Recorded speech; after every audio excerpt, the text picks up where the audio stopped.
എൻ്റെ പേര് ഷിനി. എൻ്റെ സ്ഥലം കണ്ണൂരാണ്. കണ്ണൂർ പേരാവൂരാണ് എൻ്റെ സ്ഥലം. ആദ്യമേ തന്നെ ഈ ഒരു അമ്മ പ്രത്യക്ഷപ്പെട്ട ഈ ഒരു വേദിയിൽ സാക്ഷ്യം പറയാൻ എന്നെ അനുവദിച്ചതിൽ അമ്മയ്ക്കും തിരുക്കുമാരനും 1000 നന്ദി പറയുകയാണ്. കാരണം പ്രത്യേകിച്ച് ഇന്നത്തെ ഈ ഒരു ദിവസം, ഇന്ന് ഞങ്ങൾ ഒരുമിച്ചിട്ട് 8 വർഷം പൂർത്തിയാകുകയാണ്. ഞങ്ങളുടെ വെഡ്ഡിങ് ആനിവേഴ്സറി ആണ്. അപ്പോൾ അമ്മ ഇന്ന് ഞങ്ങൾക്ക് തന്നൊരു വലിയൊരു ഗിഫ്റ്റായിട്ട് ഈ ഒരു സാക്ഷ്യം പറയൽ ഞാൻ കണക്കാക്കിയാണ്. എൻ്റെ ഒരു രോഗസൗഖ്യ സാക്ഷ്യമാണ് ഞാൻ പറയുന്നത്. അതിനു മുമ്പായിട്ട് ഞാൻ ദൈവത്തിലേക്ക് വന്നത്, ദൈവത്തിൻ്റെ ആ ഒരു സ്നേഹം പറഞ്ഞു കഴിഞ്ഞാൽ മാത്രമേ എൻ്റെ ആ ഒരു സാക്ഷ്യം പൂർത്തിയാക്കാൻ എനിക്ക് സാധിക്കത്തുള്ളൂ. 2024 മെയ് 17-ാം തീയതിയാണ് ഞാൻ ഓൺലൈൻ ഉടമ്പടി എടുക്കുന്നത്. അതിനുശേഷം 2024 ജൂലൈ 28-ാം തീയതി ഞാനിവിടെ വന്ന് തീർത്ഥാടന ഉടമ്പടി എടുത്തു. അപ്പോൾ അതിന് മുമ്പായിട്ട് ദൈവമായിട്ടുള്ളൊരു ബന്ധം എന്ന് പറഞ്ഞാൽ, ഞാൻ വളർന്നതും പഠിച്ചതും ഒക്കെ ഒരു ക്രിസ്ത്യൻ സാഹചര്യത്തിൽ നിന്നാണ്. ഞങ്ങളുടെ അവിടെ എല്ലാവരും ക്രിസ്ത്യൻസാണ്. ഞാനൊരു ഹിന്ദുവാണ്. എൻ്റെ ഫ്രണ്ട്സ് ആണേലും ഞാൻ പഠിച്ച സ്കൂളാണേലും എല്ലാം ക്രിസ്ത്യൻ പശ്ചാത്തലത്തിലാണ്. അങ്ങനെ ഒരു 10-17 വർഷം ഈശോയും മാതാവിനും ഒത്തായിരുന്നു എൻ്റെ യാത്ര എന്ന് പറയുന്നത്. അതിനുശേഷം എൻ്റെ +2 പഠനമൊക്കെ കഴിഞ്ഞതിന് ശേഷം ഞാനൊരു സ്ഥാപനത്തിൽ ജോലിക്ക് കയറിയതിന് ശേഷം ഞാൻ അവിടെ എനിക്കൊരു ഫ്രണ്ടിനെ, ഒരു ഹിന്ദു ഫ്രണ്ടിനെ ഞാൻ പരിചയപ്പെട്ടു. അവിടെ നിന്നാണ് ഞാൻ പിന്നീട് നമ്മളുടെ കഥകൾ, നമ്മുടെ ഹിന്ദു ദൈവങ്ങളുടെ കഥകൾ, അങ്ങനെയുള്ള കാര്യങ്ങളൊക്കെ ഞാൻ അറിയുന്നത്. അപ്പോൾ ബേസിക്കലി ഞാനൊരു ഹിന്ദു ആയതുകൊണ്ട് തന്നെ എനിക്കൊരു അട്രാക്ഷൻ തോന്നി. അപ്പോൾ അവൾ എൻ്റെ അടുത്ത് പറഞ്ഞു, ഒരു ദിവസം നമുക്ക് അമ്പലത്തിൽ പോവാം ഒക്കെ പറഞ്ഞ് അവൾ എന്നെ കൂട്ടി അമ്പലത്തിലൊക്കെ കൊണ്ടുപോയി. അങ്ങനെ അതൊക്കെ കഴിഞ്ഞ് ഞാൻ പിന്നീട് അവളുടെ കൂടെ കുറച്ച് പ്രാവശ്യം അമ്പലത്തിലൊക്കെ പോകാൻ തുടങ്ങി. അപ്പോഴേക്കും എനിക്ക് വന്നിട്ട് പിന്നെ എൻ്റെ ഈശോയുള്ള പ്രാർത്ഥനയിൽ കൊന്ത ചൊല്ലൽ പതുക്കെ കുറഞ്ഞു, ബൈബിൾ വായന പതുക്കെ കുറഞ്ഞു. അവസാനം എനിക്ക് പൂർണ്ണമായിട്ട് ഞാൻ അമ്പലങ്ങളൊക്കെ പോകുന്നത് തന്നെ ആക്കി. അപ്പോൾ എനിക്ക് ഈ ബൈബിളും കൊന്തയും ഒക്കെ എനിക്കൊരു ബാധ്യത പോലെ എനിക്ക് തോന്നി.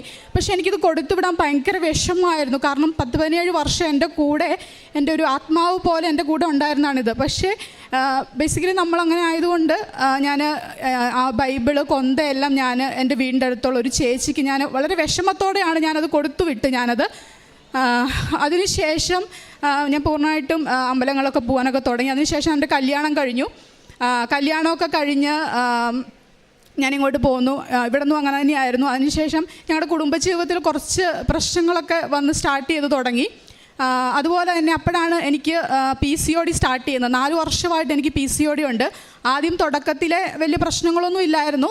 പിന്നീട് എന്ന് പറഞ്ഞാൽ 2-3 മാസം കൂടുമ്പോഴാണ് മെൻസസ് വരുന്നത്. അതിനുശേഷമാണെങ്കിലും പിന്നീട് ബ്ലീഡിങ് കൂടി വന്നു. പിന്നീടെന്ന് പറഞ്ഞു കഴിഞ്ഞാൽ അത് ഭയങ്കര കട്ടിയായിട്ട് ഇങ്ങനെ കഷ്ണം പോലെയൊക്കെയാണ് ബ്ലീഡിങ് പോയിക്കൊണ്ടിരുന്നത്. അത് 1-2 മാസമൊക്കെ ഹെവി ബ്ലീഡിങ് ആയിരുന്നു. പിന്നെ കുടുംബജീവിതത്തിലും കുറച്ച് പ്രശ്നങ്ങളൊക്കെ വന്ന് ആകെ ടെൻഷനാകാൻ തുടങ്ങി. അപ്പോൾ ആ സമയത്താണ് ഞാൻ ഞങ്ങൾ ഹസ്ബൻഡ് കാസർഗോഡ് വർക്കിംഗ് ആയതുകൊണ്ട് ഞങ്ങൾ അവിടെയാണ് ക്വാർട്ടേഴ്സിലാണ് താമസിക്കുന്നത്. അപ്പം ആ ഒരു ടൈമിലാണ് ഹസ്ബൻഡിൻ്റെ അമ്മയ്ക്ക് ഡെങ്കിപ്പനി വരുന്നത്. ഡെങ്കിപ്പനി വന്നിട്ട് ഞങ്ങൾ നാട്ടിലേക്ക് പോയി. അപ്പോൾ എനിക്ക് അപ്പോഴും ഒരു പ്രശ്നമുണ്ട്. അപ്പോൾ നാട്ടിലേക്ക് പോയിട്ട് ഞാൻ ഇങ്ങനെ വിഷമിച്ചിരിക്കുന്ന സമയത്താണ് കൃപാസനം പത്രം എൻ്റെ അമ്മ എനിക്ക് കൊണ്ടുത്തരുന്നത്. പക്ഷേ ഇത് ഏത് പത്രമാണെന്നൊന്നും ഞാൻ നോക്കുന്നില്ല. അമ്മ പറഞ്ഞു ദൈവത്തിൻ്റെ ഒരു പത്രമാണെന്ന് പറഞ്ഞപ്പം ഓക്കെ, നമ്മളെ പ്രശ്നങ്ങളൊക്കെ മാറുമായിരിക്കും എന്ന് വിചാരിച്ച്. അതിനുശേഷം 2-3 ദിവസം കഴിഞ്ഞപ്പോഴേക്കും ഞാനൊരു റീല് കാണുകയാണ്. കൃപാസനം ഉടമ്പടി, കൃപാസനം കാശിരൂപം വെച്ച് പ്രാർത്ഥിച്ചപ്പോഴേക്കും ഞാൻ പരീക്ഷയിൽ ജയിച്ചു, ഞാനൊന്നും പഠിച്ചിട്ടുണ്ടായിരുന്നില്ല എന്ന് പറഞ്ഞിട്ട്. അപ്പോൾ പെട്ടെന്ന് എൻ്റെ മനസ്സിലേക്ക് വന്നത്, പഠിക്കാതെ എങ്ങനെയാണ് പാസ്സാകുക, നമ്മൾ നമ്മുടെ കാര്യങ്ങൾ ചെയ്യണ്ടേ. പക്ഷേ റീലാണ് നമുക്കുള്ള, അതിൻ്റെ മുമ്പുള്ളതും ബാക്കുള്ളതും നമുക്കറിയില്ല. റീൽ ആ ചെറിയ കാര്യമാണ് നമ്മൾ കാണുന്നത്. അപ്പോൾ പെട്ടെന്ന് അത് ഒരു നെഗറ്റീവാണ് എൻ്റെ മനസ്സിലേക്ക് വന്നത്. അതൊക്കെ കഴിഞ്ഞിട്ട് ഇങ്ങനെ PCOD ഇങ്ങനെ വന്നുകൊണ്ടിരിക്കുകയാണ്. അവിടെ കുറേ ഹോസ്പിറ്റലൊക്കെ കാണിച്ചു, കുറഞ്ഞില്ല. ആദ്യമൊക്കെ മെഡിസിൻ എടുക്കുമ്പോൾ കുറയുമായിരുന്നു, പിന്നീട് അത് കുറയാതെയായി. ആ സമയത്ത് ഹസ്ബൻഡിൻ്റെ അമ്മ ഹോസ്പിറ്റലൈസ്ഡ് ആയി, ഡെങ്കി ആയിട്ട്. ഹസ്ബൻഡ് അവിടെയാണ്, ഞാൻ വീട്ടിൽ. എന്നെ ചെയ്യണമെന്ന് ഒന്നും അറിയത്തില്ല. അങ്ങനെ ഹസ്ബൻഡ് എൻ്റെ അടുത്ത് പറഞ്ഞു, ഒരു ഈവനിങ് പറഞ്ഞു, ഇങ്ങനെ കൂടുതലാണെങ്കിൽ ഒരു കാര്യം ചെയ്യാം, നമുക്ക് ഹോസ്പിറ്റലിൽ പോകാം, നാട്ടിൽ തന്നെ ഒരു ഹോസ്പിറ്റലിൽ കാണിക്കാം, ഞാൻ വരാമെന്ന് പറഞ്ഞു. അപ്പോൾ അങ്ങനെ ഹസ്ബൻഡ് ഹോസ്പിറ്റലിൽ കാണിക്കാൻ വേണ്ടിയിട്ട് വന്നു. പക്ഷേ ഹോസ്പിറ്റലിൽ കാണിച്ചിട്ടും മെഡിസിൻ എടുത്തിട്ടും ഇത് കുറയുന്നില്ല. ഹെവി ബ്ലീഡിങ് ഭയങ്കര കഷ്ണമായിട്ടൊക്കെ വന്നുകൊണ്ടിരിക്കുകയാണ്. എനിക്ക് തന്നെ ടെൻഷൻ ആവാൻ തുടങ്ങി എന്താണെന്നുള്ളത്.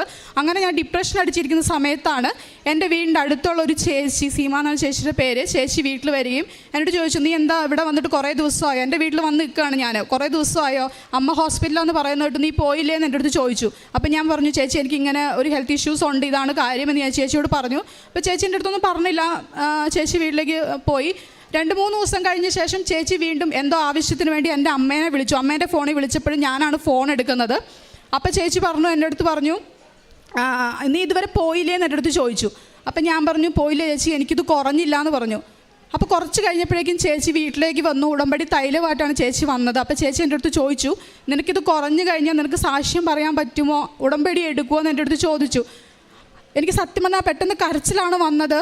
സത്യം പറഞ്ഞാൽ ഞാൻ ഒരു 10-16 വർഷം ഞാൻ പറഞ്ഞല്ലോ ഈശോയും മാതാവുമായിരുന്നു എൻ്റെ കൂടെ ഉണ്ടായിരുന്നത്. ഞാൻ പക്ഷേ ഒരു സമയത്ത് ഞാൻ മറന്നുപോയി, വേറെ ഇതിലേക്ക് ഞാൻ എൻ്റെ മനസ്സ് വ്യതിചലിച്ചു. പക്ഷേ അപ്പോഴും എന്നെ വിടാതെ എൻ്റെ കൂടെ എൻ്റെ പ്രശ്നങ്ങളിൽ ഉടമ്പടി പത്രമായിട്ടും സ്നേഹമായിട്ടും എൻ്റെ കൂടെ വരുന്നത് ഞാൻ അറിഞ്ഞില്ല.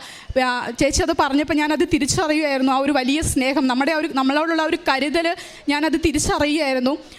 ചേച്ചി വന്നു, എൻ്റെ വയറ്റിൽ ഉടമ്പടി തൈലം പൂശി പ്രാർത്ഥിച്ചു. എന്നിട്ട് എൻ്റെ അടുത്ത് പറഞ്ഞു, നാളെ 11 മണിയാകുമ്പം അച്ഛൻ്റെ ധ്യാനം യൂട്യൂബിൽ വരും, നീ അതൊന്ന് കേൾക്കണം എന്ന് എൻ്റെ അടുത്ത് പറഞ്ഞു. അപ്പോൾ ചേച്ചിക്ക് സോഷ്യൽ മീഡിയയെ കുറിച്ചൊന്നും വലിയ അറിവില്ല. അപ്പോൾ യൂട്യൂബിൽ എങ്ങനെയാണത് എടുത്തു തരേണ്ടതെന്നൊന്നും ചേച്ചിക്ക് അറിയത്തില്ല. അപ്പോൾ അച്ഛൻ്റെ പേര് മാത്രം എൻ്റെ അടുത്ത് പറഞ്ഞു. അപ്പോൾ ഞാൻ പറഞ്ഞു, ഞാനത് ചെയ്യാമെന്ന് പറഞ്ഞു. പക്ഷേ ഈ ടെൻഷൻ കാരണം പിറ്റേ ദിവസം വീട്ടിൽ ആരുമില്ല, ഞാൻ ഒറ്റയ്ക്കേ ഉള്ളൂ. ഹസ്ബൻഡ് അമ്മയുടെ അടുത്തേക്ക് തിരിച്ചു പോയി. ഞാൻ ഒറ്റയ്ക്കേ വീട്ടിലുള്ളൂ. എൻ്റെ അച്ഛനും അമ്മയും വേറൊരു സ്ഥലത്ത് പോയിരിക്കുകയായിരുന്നു. അപ്പം ഞാൻ ആകെ ഒറ്റയ്ക്കിരിക്കുമ്പോൾ നമുക്കറിയാമല്ലോ, ഇങ്ങനെയും കൂടെ ആകുമ്പോൾ നമുക്ക് ഭയങ്കര ടെൻഷനായിരിക്കും. അങ്ങനെ ഞാൻ ടെൻഷൻ അടിച്ച് ഇങ്ങനെ ഇരിക്കുന്ന സമയത്താണ് ഒരു പതിവില്ലാത്തൊരു നോട്ടിഫിക്കേഷൻ എൻ്റെ ഫോണിൽ വരുന്നത്. അപ്പം ഞാൻ വിചാരിച്ചു, എന്താണ് ഒരു പതിവില്ലാത്തൊരു നോട്ടിഫിക്കേഷൻ ഫോണിൽ വരുന്നത് വിചാരിച്ച് ഞാൻ പെട്ടെന്ന് ഫോൺ എടുത്ത് നോക്കിയപ്പോഴാണ് അച്ഛൻ്റെ ധ്യാനം ഞാൻ അതിൽ കാണുന്നത്. അപ്പം ഞാൻ ഇതിൽ ഇങ്ങനെ രോഗസൗഖ്യം ഉണ്ടെന്നോ അങ്ങനെയൊന്നും എനിക്ക് അറിയത്തുണ്ടായിരുന്നില്ല. എൻ്റെ ഒരു മനസ്സിൻ്റെ ആശ്വാസത്തിന് ഈ ഒരു ടെൻഷൻ കുറയ്ക്കാൻ വേണ്ടിയിട്ട് മാത്രമാണ് ഞാൻ വന്നിട്ട് ആ ഒരു ധ്യാനം കേൾക്കാമെന്ന് വിചാരിച്ചിരുന്നത്. അപ്പം ഞാൻ അച്ഛൻ്റെ ധ്യാനം കേട്ടുകൊണ്ടിരിക്കുമ്പോൾ ഞാനിങ്ങനെ തല കുനിച്ചിരുന്നിട്ടാണ് ഞാൻ ധ്യാനം കേൾക്കുന്നത്. അങ്ങനെ ധ്യാനം കേട്ടുകൊണ്ടിരുന്നപ്പം അച്ഛൻ പറഞ്ഞു, രോഗസൗഖ്യ പ്രാർത്ഥനയാണ്, എല്ലാവരും എഴുന്നേറ്റ് പ്രാർത്ഥിക്കണമെന്ന് പറഞ്ഞു. അപ്പോഴും ഞാൻ ടെൻഷൻ അടിച്ച് ഇങ്ങനെ തല കുനിച്ചിരിക്കുകയാണ്.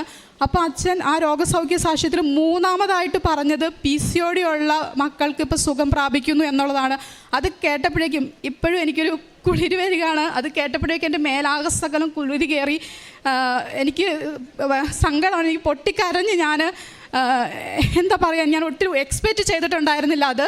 അന്ന് വൈകുന്നേരം മുതൽ ഇന്ന് 6 മാസമായി എനിക്ക് അങ്ങനൊരു പ്രശ്നമില്ല. എനിക്ക് 6 മാസമായിട്ട് അന്ന് വൈകുന്നേരം തൊട്ട് എനിക്ക് ബ്ലീഡിങ് വന്നിട്ടില്ല. പീരീഡ്സ് ഇപ്പോൾ കറക്റ്റാണ്. ആ ഒരു രീതിയിലുള്ള പീരീഡ്സ് വരുമ്പോൾ ആ പ്രശ്നങ്ങൾ, ആ ഒരു PCOD ആ പ്രശ്നങ്ങൾ എനിക്ക് അന്ന് വൈകുന്നേരം മുതൽ എനിക്കില്ല. ഇപ്പം 6 മാസമായി ഞാൻ ഉടമ്പടി എടുത്തിട്ട് ഇന്ന് വരെ എനിക്ക് വന്നിട്ട് ആ ഒരു പ്രശ്നങ്ങൾ പിന്നെ വന്നിട്ടില്ല. ഇതാണ് എൻ്റെ ഒരു വലിയ ഒരു സാക്ഷ്യം എന്ന് പറഞ്ഞത്. കാരണം നമ്മൾ എത്ര മറന്നു പോയാലും നമ്മൾ മറക്കാതെ നമ്മുടെ കൂടെ വരുന്ന ആ ഒരു സ്നേഹം അത് ഞാൻ തിരിച്ചറിയാണ്. അതിനുശേഷം ഞാൻ ഇവിടെ വന്നു. 2024 ജൂലൈ 28-ാം തീയതി ഇവിടെ വന്ന് ഞാൻ തീർത്ഥാടന ഉടമ്പടി എടുത്തു. അതിന് മുമ്പായിട്ട് ഞാനിങ്ങനെ ഓൺലൈൻ ഉടമ്പടി എടുക്കുന്ന സമയത്ത് ഞാനിങ്ങനെ ആലോചിച്ചു, ദൈവമേ. അപ്പം ഞാൻ ഇതിന് ശേഷം ഞാൻ യൂട്യൂബിലൊക്കെ ഇതിനെക്കുറിച്ച് സെർച്ച് ചെയ്യാൻ തുടങ്ങി, കൂടുതലായിട്ട് സെർച്ച് ചെയ്യാൻ തുടങ്ങി, സാക്ഷിയൊക്കെ കേൾക്കാൻ തുടങ്ങി. അപ്പോൾ എനിക്ക് മനസ്സിലായി ഉടമ്പടിയിലെ തൈലം, അതുപോലെ കാശുരൂപം, ഇതിൻ്റെ ബൈബിൾ വായന, ഇതിൻ്റെയൊക്കെ പ്രത്യേകതകളൊക്കെ ഞാൻ മനസ്സിലാക്കാൻ തുടങ്ങി. അപ്പം ഞാനിങ്ങനെ മനസ്സിലോർത്തു, ദൈവമേ, ഒരു കാശുരൂപം എനിക്കും കിട്ടിയിരുന്നെങ്കിൽ ഞാൻ അങ്ങനെ മനസ്സിൽ വിചാരിച്ചു. അപ്പോഴേക്കും എനിക്ക് ആ ചേച്ചി തന്നെ ഇവിടെയുള്ളൊരു കാശുരൂപം, ഒരു മാതാവിൻ്റെ ഒരു കാശുരൂപം എനിക്ക് കൊണ്ടുതന്നു. അതിനുശേഷം ഞാൻ ആലോചിച്ചു, ദൈവമേ, ഇനി ബൈബിളൊക്കെ വായിക്കണം, പഴയ പോലെ തന്നെ എനിക്ക് തിരിച്ചു വരണമെന്ന് ഞാനിങ്ങനെ ആഗ്രഹിച്ച സമയത്തേക്ക് ഞാൻ അറിയാതെ തന്നെ ഒരു ചേച്ചി എൻ്റെ അടുത്ത് പറയാണ്, നിനക്ക് ബൈബിൾ വായിക്കാൻ ഇഷ്ടമാണോ, എനിക്ക് ഞാൻ ബൈബിൾ തരാമെന്ന് പറഞ്ഞ് എനിക്ക് കൊറിയർ ചെയ്ത് തരികയാണ്. അതുപോലെ ഞാൻ ഓർത്തു, ദൈവമേ, എനിക്ക് ആ ഉടമ്പടി തൈലം ഒന്നുകൂടെ പുരട്ടാനുള്ളൊരു ഭാഗ്യം ഉണ്ടായിരുന്നെങ്കിൽ എന്ന് പറയുമ്പോഴേക്കും ഒരു ചേച്ചി എനിക്ക് ഇതുപോലെ തന്നെ ഉടമ്പടി തൈലം എനിക്ക് പുരട്ടി തരാനും അതുപോലെ അത് അനുഭവിക്കാനുള്ളൊരു ഒരു ഭാഗ്യം എനിക്കുണ്ടായി. അതുപോലെ തന്നെ ഞാൻ രാവിലെ എഴുന്നേറ്റ് പ്രാർത്ഥിക്കുമായിരുന്നു. അതായത് ഓൺലൈൻ ഉടമ്പടി എടുത്ത ശേഷം ഞാൻ രാവിലത്തെ 5:30 പ്രാർത്ഥന ഞാൻ മുടങ്ങാതെ ചൊല്ലുമായിരുന്നു. അപ്പം ഞാനിങ്ങനെ അപ്പം മാതാവിൻ്റെ ഫോട്ടോയൊന്നും എൻ്റെ കയ്യിലില്ല. അപ്പം ഞാൻ ഇങ്ങനെ പ്രാർത്ഥിക്കുമ്പോൾ എനിക്കിങ്ങനെ തോന്നി, ശരിയാണ്, ഒരു ഫോട്ടോ എടുത്ത് വെച്ച് പ്രാർത്ഥിക്കാൻ വേണ്ടി. അപ്പം തന്നെ പോയിട്ട് ഞാനൊരു പ്രിൻ്റ് എടുത്തൊരു ഫോട്ടോയൊക്കെ എടുത്തു. പിന്നെ ഒരു മെഴുകുതിരിയൊക്കെ വെച്ച് ഞാൻ പ്രാർത്ഥിക്കാൻ വേണ്ടിയിട്ട് തുടങ്ങി. അപ്പം അങ്ങനെ അന്ന് മുതൽ ഇന്ന് വരെ ഞാൻ ഒരു ദിവസം പോലും ഞങ്ങൾ ഫാമിലിയായിട്ട് ഞങ്ങൾ പ്രാർത്ഥന മുടക്കിയിട്ടില്ല. ഇനി എന്തെന്ന് പറഞ്ഞാലും എന്ത് സാഹചര്യം വന്നു കഴിഞ്ഞാലും പ്രാർത്ഥന വിട്ടിട്ടുള്ള ഒരു കളി ഇല്ല. പ്രാർത്ഥിച്ചിട്ട് ഞങ്ങൾ കിടക്കത്തുള്ളൂ, അത് കറക്റ്റ് ടൈമിന്. അതുപോലെ തന്നെ അച്ഛൻ്റെ ധ്യാനമാണെങ്കിലും അന്ന് മുതൽ ഇന്ന് വരെ മുടങ്ങാതെ എല്ലാ ധ്യാനവും കേൾക്കുകയും അത് പ്രാർത്ഥനാപൂർവ്വം കേൾക്കുകയും ചെയ്യും. അതുപോലെ തന്നെ ഒരു കാര്യം പറയാനുള്ളത്, എൻ്റെ അമ്മയ്ക്ക് അറ്റാക്ക് വന്ന ഒരു വ്യക്തിയാണ് അമ്മ. അപ്പം ഹസ്ബൻഡിൻ്റെ അമ്മയ്ക്ക് ഡെങ്കി ഫീവർ വന്നു കഴിയുമ്പോൾ തന്നെ എൻ്റെ അമ്മയ്ക്ക് പിടിച്ചു. അപ്പോൾ അമ്മേൻ്റെ കൗണ്ടൊക്കെ വളരെയധികം കുറഞ്ഞു. അമ്മയ്ക്ക് ഷുഗർ, പ്രഷർ എല്ലാം ഉണ്ട്. അപ്പോൾ ആകെ ടെൻഷനാവാൻ തുടങ്ങി, കാരണം അറ്റാക്കൊക്കെ വന്നൊരു വ്യക്തിയാണ്. അപ്പം ഞാൻ നമ്മുടെ ഉപ്പ് പ്രാർത്ഥിച്ച് വിശ്വാസ പ്രമാണം ചൊല്ലി അമ്മയുടെ കഞ്ഞിയിലിട്ട് അമ്മയ്ക്ക് കോരി കൊടുത്തു. പിറ്റേ ദിവസം തന്നെ ഞങ്ങൾ ഡിസ്ചാർജായി. അതിനുശേഷം ഞങ്ങൾ വീട്ടിൽ വന്നതിന് ശേഷം ഞാൻ ഹസ്ബൻഡ് വീട്ടിലേക്ക് വരാൻ നോക്കുമ്പോഴേക്കും അമ്മയ്ക്ക് ഭയങ്കര ടെൻഷനാണ്. ഞാൻ പോയി കഴിഞ്ഞാൽ പിന്നെ അമ്മയ്ക്ക് ഭയങ്കര ടെൻഷൻ, പിന്നെ വിളി, കരച്ചിൽ, അങ്ങനെയൊക്കെയാണ്. അപ്പോൾ ഞാൻ വീട്ടിൽ തിരിച്ചു വന്ന് അവിടെ ഉടമ്പടി ഉപ്പിട്ട് പ്രാർത്ഥിച്ചു, മാതാവേ എനിക്ക് എന്തായാലും ഹസ്ബൻഡിൻ്റെ അടുത്തേക്ക് വീട്ടിലേക്ക് പോയേ എനിക്ക് പറ്റത്തുള്ളൂ, ഇവിടെ എനിക്ക് ഒരുപാട് വന്ന് നിൽക്കാൻ പറ്റത്തില്ല, അപ്പോൾ അമ്മ തന്നെ കാത്തോളണം എന്ന് പറഞ്ഞ് ഞാൻ പ്രാർത്ഥിച്ചു. അതിനുശേഷം അവിടെ ഒരു പ്രശ്നം ഉണ്ടായില്ല. അതുപോലെ തന്നെ ഹസ്ബൻഡിൻ്റെ അമ്മയ്ക്ക് ഇയർ ബാലൻസിൻ്റെ പ്രശ്നം ഉണ്ടായിരുന്നു, ശ്വാസമുട്ടുണ്ടായിരുന്നു. ഞങ്ങളിവിടെ കാസർഗോഡാണ്, അമ്മ നാട്ടിൽ കണ്ണൂരാണ്. അപ്പോൾ പെട്ടെന്ന് രാത്രിക്കൊക്കെ ശ്വാസം മുട്ടാന്ന് വിളിച്ചു കഴിഞ്ഞാൽ ഞങ്ങൾക്ക് വരാൻ വേണ്ടി ഭയങ്കര ബുദ്ധിമുട്ടാണ്. പിന്നെ ടെൻഷൻ ആകുമല്ലോ, വേറെ ആരും വീട്ടിലില്ല, അച്ഛനില്ല, വേറെ ആരും ഇല്ല വീട്ടിൽ. അപ്പോൾ ഞാൻ അമ്മേനെ 1-2 തവണ ഹോസ്പിറ്റലൊക്കെ രാത്രിക്ക് കൊണ്ടുവേണ്ടി വന്നു. അപ്പോൾ ഞാൻ നാട്ടിലെത്തിയ ശേഷം അമ്മേൻ്റെ അടുത്ത് പറഞ്ഞു, ഇനി അമ്മയ്ക്ക് എന്ത് ബുദ്ധിമുട്ട് വന്നാലും ഈ ഒരു ഉപ്പിട്ട് അമ്മ കഴിക്കണം, പിന്നെ ഇനി അമ്മയ്ക്ക് ഒരു ബുദ്ധിമുട്ടും വരത്തില്ല എന്ന് പറഞ്ഞു. അതിനുശേഷം അമ്മയ്ക്ക് ആ ഒരു ശ്വാസം മുട്ടിൻ്റെ പ്രശ്നങ്ങളോ ഹോസ്പിറ്റലിൽ കൊണ്ടുവന്ന പ്രശ്നങ്ങളോ വന്നിട്ടില്ല. അതുപോലെ തന്നെ എൻ്റെ അച്ഛന് പ്രായമായതാണ്, അച്ഛനെ കൈയൊന്ന് ഉളുക്കിയിട്ടുണ്ടായിരുന്നു. അപ്പം കൈ ഉളുക്കിയ സമയത്ത് ഡോക്ടേഴ്സ് പറഞ്ഞു സർജറി വേണം എന്ന് പറഞ്ഞിട്ടുണ്ടായിരുന്നു. പക്ഷേ ഞാൻ പറഞ്ഞു സർജറി ഒന്നും ചെയ്യണ്ട, നമുക്ക് ഈ ഉടമ്പടി തൈലം തേച്ച് നമുക്ക് പ്രാർത്ഥിക്കാം, ഉറപ്പായിട്ട് സൗഖ്യം കിട്ടുമെന്ന് പറഞ്ഞു. അപ്പം ഞാൻ അച്ഛൻ്റെ കയ്യിൽ ഉടമ്പടി തൈലം തേച്ച് ഞാൻ പ്രാർത്ഥിച്ചു. അപ്പോൾ അച്ഛനിപ്പോൾ ഒരു പ്രശ്നവുമില്ല, ഓപ്പറേഷൻ കാര്യങ്ങളൊന്നും വേണ്ടി വന്നിട്ടില്ല. അതുപോലെ എൻ്റെ മോളുടെ കാര്യം, മോൾക്ക് 1 വയസ്സ് മുതൽ അഡിനോയിഡിൻ്റെ ഇഷ്യൂ തുടങ്ങിയതാണ്. അന്ന് മുതൽ 6 വയസ്സ് വരെ അവൾക്ക് അഡിനോയിഡിൻ്റെ മരുന്ന് കഴിക്കുന്നുണ്ട്. പിന്നെ ഈ സ്പ്രേ അങ്ങനെയുള്ള കാര്യങ്ങൾ അത് ഉപയോഗിക്കുമ്പോഴേക്കും അറിയാമല്ലോ, കൊച്ചാവുമ്പോഴേക്കും അവൾക്ക് ഒരുപാട് പ്രശ്നങ്ങൾ വരാറുണ്ട്. അപ്പോൾ ഞാൻ ഉടമ്പടി എടുത്തതിന് ശേഷം ഞാൻ ദൈവത്തോട് പറഞ്ഞു, ദൈവമേ ഇത്രയും മെഡിസിൻ എൻ്റെ കുഞ്ഞ് എടുക്കുന്ന ഒരുപാട് വിഷമമാണ്, അപ്പോൾ ഇനി മുതൽ ഞാൻ ഒരു മെഡിസിൻ ഞാൻ എൻ്റെ കുഞ്ഞിന് കൊടുക്കില്ല എന്ന് പറഞ്ഞു. അല്ലെങ്കിൽ അവൾക്ക് മെഡിസിൻ എടുത്തില്ലെങ്കിൽ ഇടയ്ക്കിടയ്ക്ക് ഹോസ്പിറ്റലിൽ കൊണ്ടുപോകണം പനി വന്നിട്ട്. പക്ഷേ ഞാൻ ഉടമ്പടി എടുത്ത അന്ന് മുതൽ ഇവൾക്ക് ഞങ്ങൾ ഒരു മെഡിസിനും കൊടുക്കുന്നില്ല, ഉടമ്പടി തൈലം മാത്രമാണ് മെഡിസിൻ. എൻ്റെ കൊച്ച് പൂർണ്ണമായിട്ട് നിർത്തി. ഇനി പ്രേക്ഷിത പ്രവർത്തനം എന്ന് പറഞ്ഞു കഴിഞ്ഞാൽ ഞങ്ങൾ രോഗികളെ പോയി കാണും. അതുപോലെ തന്നെ പത്രം നമ്മളുടെ കാസർഗോഡും കൊടുക്കും, പിന്നെ കണ്ണൂരും പോയി ഞങ്ങൾ കൊടുക്കും. അത് ഹോസ്പിറ്റലിലാണ് കൊടുക്കുന്നത്. അതുപോലെ തന്നെ ഈ അപ്പച്ചന്മാരൊക്കെ ഉള്ള ഒരു അനാഥ ആലയത്തിൽ ഹസ്ബൻഡ് വന്നിട്ട് അരി ഒക്കെ വാങ്ങിച്ചു കൊടുത്തിട്ടുണ്ടായിരുന്നു. പിന്നെ പൊതിച്ചോറ് കൊണ്ട് കൊടുക്കും. പിന്നെ ആത്മീയ ജീവിതത്തിൽ എന്ന് വെച്ച് കഴിഞ്ഞാൽ എല്ലാ ദിവസവും എനിക്ക് പ്രാർത്ഥിക്കാൻ, അതായത് കുടുംബത്തിൽ പ്രാർത്ഥന വേണമെന്ന് എനിക്ക് ഭയങ്കര ആഗ്രഹമുള്ളൊരു വ്യക്തിയായിരുന്നു. എന്തെന്ന് പറഞ്ഞാലും പ്രാർത്ഥന വേണം. അപ്പം ഉടമ്പടി എടുത്തതിന് ശേഷം ഞങ്ങൾ കുടുംബമായിട്ട് ഇന്ന് വരെ ഞങ്ങൾ കറക്റ്റായിട്ട് ഞങ്ങൾക്ക് കുടുംബ പ്രാർത്ഥന ഉണ്ട്. അതുപോലെ ബൈബിൾ വായന, കൊന്ത ചൊല്ലൽ, എല്ലാ കാര്യങ്ങളും ഉണ്ട്. അതുപോലെ തന്നെ നമുക്ക് ഒരുപാട് ആദ്യം എനിക്ക് ടെൻഷനൊക്കെ, ഇതുപോലെ ഒരു വേദിയിലൊന്നും ഞാൻ ഒരിക്കലും എനിക്കിങ്ങനെ പറയാൻ പറ്റുമെന്ന് അറിയില്ല. പക്ഷേ അമ്മ അനുവദിച്ചു. ഞാൻ വളരെ ടെൻഷനുള്ളൊരു വ്യക്തിയാണ്, പക്ഷേ നന്നായിട്ട് എനിക്ക് സംസാരിക്കുവാൻ അമ്മ എന്നെ അനുവദിച്ചതാണ്.